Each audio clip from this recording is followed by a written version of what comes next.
I have always wanted to write the story, the photographer told me, but I could not have done so without her permission or her collusion.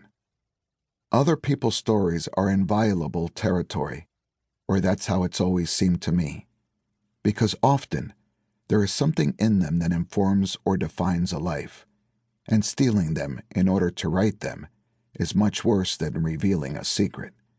Now, for reasons that don't matter, she has allowed me this usurpation, and in return has only asked that I tell the story just as she told it to me that night, without tweaks, embellishments, or pyrotechnics, but also without muting anything. Begin where I begin, she said. Begin with my arrival at the ranch when I saw the woman. And that's what I intend to do here. And I'll do so fully aware that I am the way she has found to see her story told by someone else, and thus to understand, or try to understand, something that has always escaped her. The photographer had a long name and 2 long surnames, but everyone always called her Jay. She had become something of a legend over the years, one of those people others knew things about, that she always dressed in black, that she wouldn't have a sip of aguardiente even to save her life. Everyone knew she talked unhurriedly with people before taking her camera out of her bag, and more than once journalists wrote their articles based on material she remembered, rather than what they had managed to find out. It was known that other photographers followed her or spied on her, thinking she didn't notice, and tended to stand behind her in a futile attempt to see what she saw. She had photographed Colombian violence more assiduously and also with more empathy than any other photojournalist, and the most heart-rending images of our war were hers. The one of an old lady weeping in the roofless ruins of a church that guerrillas had blown up with a gas cylinder. The one of a young woman's arm with the initials, carved with a knife and already scarring, of the paramilitary group that had murdered her son in front of her.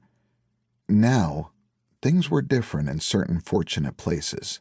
Violence was retreating and people were getting to know something like tranquility again. Jay liked visiting those places when she could, to relax, to escape her routine, or simply to witness firsthand those transformations that would have once seemed illusionary. That's how she reached Las Palmas. The ranch was what was left of the 90,000 hectares that had once belonged to her host. The Galans had never left the province of Los Llanos, nor did they have plans to renovate the old house, and they lived there contentedly, walking barefoot on the dirt floor without startling the hens. Jane knew them because she'd visited the same house 20 years before. Back then, the Galans had rented her the room of one of their daughters, who had gone to study agronomy in Bogota, and from the window Jay could see the mirror of water, which was what they called a river some 100 meters wide, and so calm it looked like a lagoon. The capybaras swam across the river without being pushed off course by the current, and in the middle of the water sometimes a bored black caiman surfaced, floating perfectly still.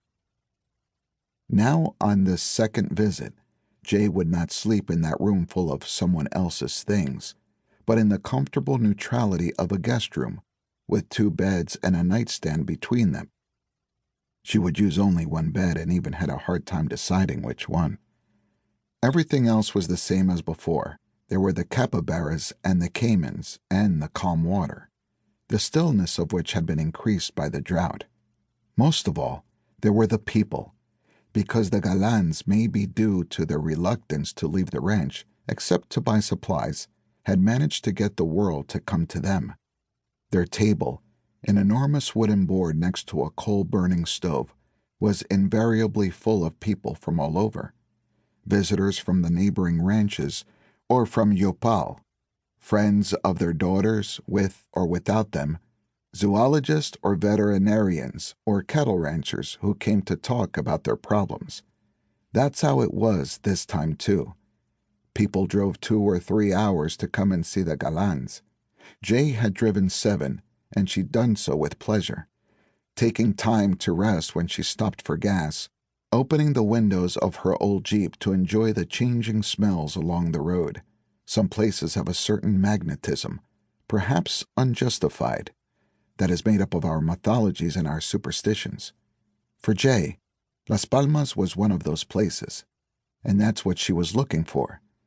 A few days of quiet among spoonbills and iguanas that climbed down from the trees to eat fallen mangoes in a place that in other times had been a territory of violence.